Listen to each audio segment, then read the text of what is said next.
Welcome back, everyone. Sean Stevens here again with Metroplex Mortgage Services and another USDA Loan Pro video quick tip.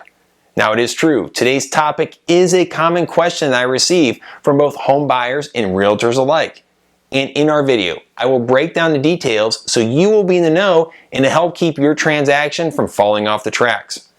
However, before we get started, please take advantage of our free second opinion service, which is designed to help you get access to an expert second opinion, which is great for both new pre-qualifications and those loans already in progress.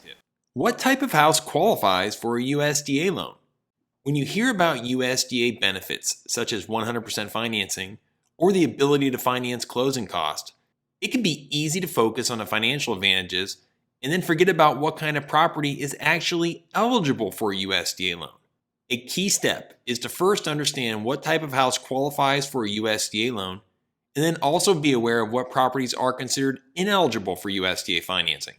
First off, remember that the USDA Rural Home Loan Program does not have set loan limits like FHA or conventional loans.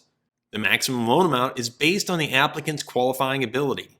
While many may automatically assume that higher priced homes would not qualify, homes that are in subdivisions, gated communities, and even townhomes could all be considered a type of house that qualifies for a USDA loan, pending they are in a USDA eligible area.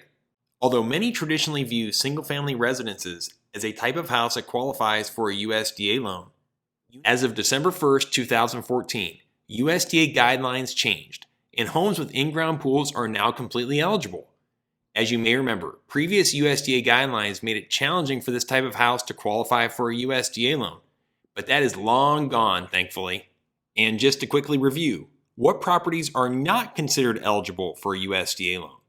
Existing manufactured homes, investment properties or second homes, because remember, USDA loans are only eligible for primary residences, and properties that include buildings, which are designed to be used principally for income-producing purposes, such as a barn, silo, or other type of commercial operation, for example. While this is not an all-inclusive list, it is important to remember that the type of house that qualifies for a USDA loan must be predominantly residential in use, character, and appearance.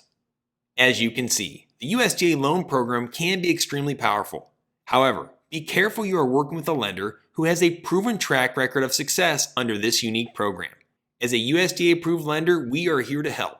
Just call or email to discuss your scenario and let us show you the Metroplex difference. As always, I want everyone to make it a great day and look forward to seeing you right here for the next tip of the week.